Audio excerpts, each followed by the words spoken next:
Assalamualaikum warahmatullahi wabarakatuh. Bismillahirrahmanirrahim. Alhamdulillahirabbil alamin. Assalatu wassalamu ala Rasulillah sayyidina wa maulana Muhammadin wa ala alihi wa sahbihi ajmain. Amma ba'du. Selamat pagi semuanya. Bagaimana kabarnya hari ini?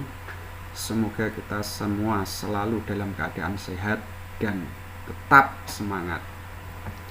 Pada kesempatan kali ini kita akan belajar mengenai sejarah kebudayaan Islam kelas 9 tentang kerajaan-kerajaan Islam di Indonesia.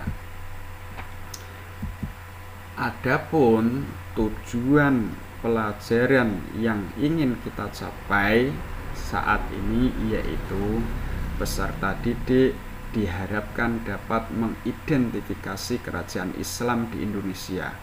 Yang kedua, menjelaskan sejarah kerajaan Islam di Indonesia. Dan yang ketiga, mempresentasikan sejarah kerajaan Islam di Indonesia. Masuknya agama Islam ke Nusantara pada abad ke-7 Masehi telah membawa banyak perubahan dan perkembangan pada masyarakat, adat, budaya, dan pemerintahan. Perubahan dan perkembangan tersebut terlihat jelas dengan berdirinya kerajaan-kerajaan yang semula bercorak Hindu-Buddha dan penganut agama kepercayaan animisme-dinamisme telah mengadopsi Islam sebagai agama dan tuntunan hidup mereka.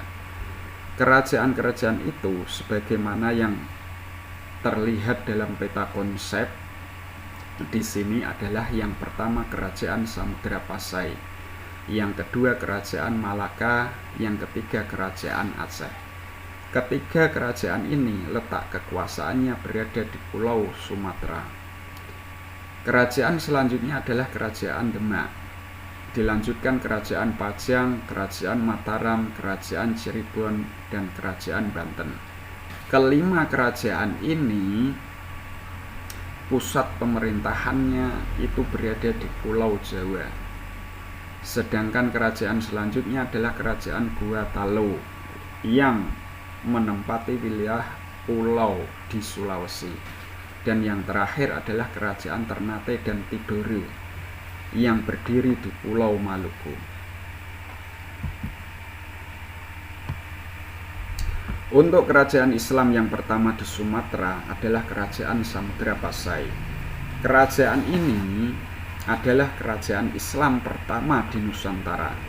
Raja pertamanya sekaligus pendiri kerajaan tersebut adalah Sultan Malik As-Saleh yang memerintah dari tahun 1285 sampai 1297 Masehi. Sedangkan raja terakhirnya bernama Zainal Abidin yang memerintah dari tahun 1523 sampai 1524 Masehi.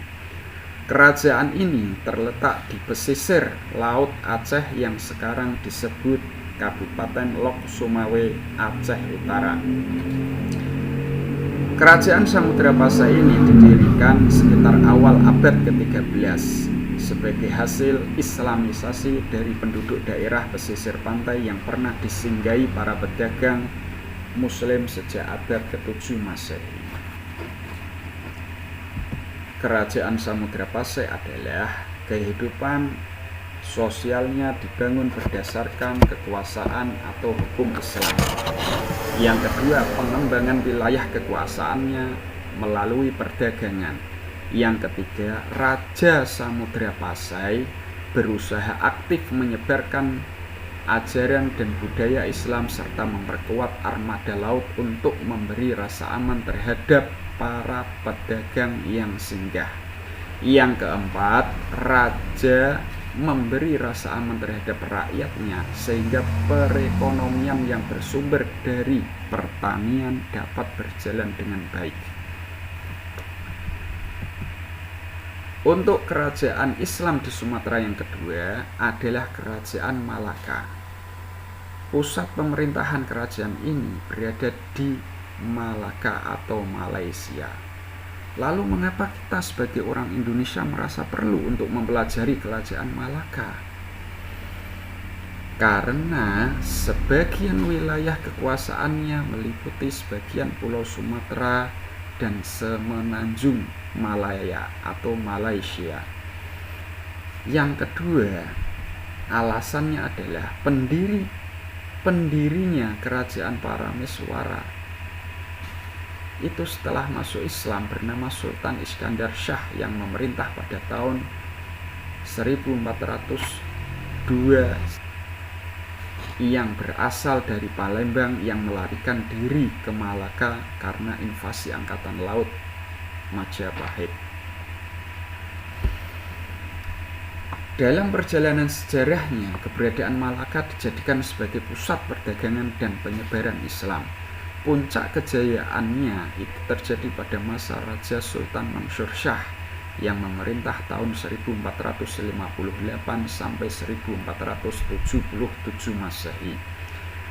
Raja terakhirnya bernama Sultan Mahmud Shah hingga akhirnya pada tahun 1511 Masehi kerajaan Malaka jatuh ke tangan Portugis.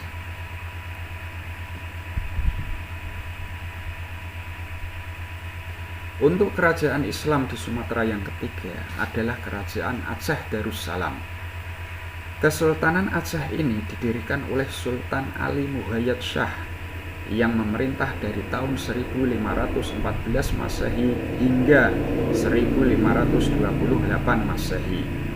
Ali Muhayyad Shah mendirikan Kesultanan Aceh sebagai pengganti kerajaan-kerajaan Islam sebelumnya, seperti kerajaan Samudra Pasai dan Malaka yang jatuh ke tangan Portugis. Puncak kejayaan kerajaan ini terjadi di masa Sultan Iskandar Muda yang memerintah pada tahun 1607 sampai 1636 Masehi.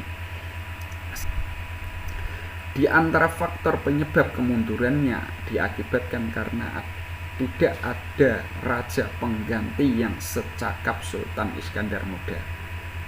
Sering terjadi konflik dan daerah-daerah kekuasaannya banyak yang melepaskan diri dari Aceh hingga dikuasai Belanda pada awal abad ke-20. Adapun mengenai kehidupan sosial, budaya, dan ekonominya adalah perekonomian kerajaan Aceh bersumber dari hasil rempah-rempah, terutama lada yang berkembang sangat pesat. Yang kedua, kebudayaan Islam yang berkembang dalam bentuk peninggalan masjid Aceh dan kaligrafi. Yang ketiga, terdapat ahli-ahli sastra seperti Nuruddin Ar-Ramiri dan Hamzah Fansuri.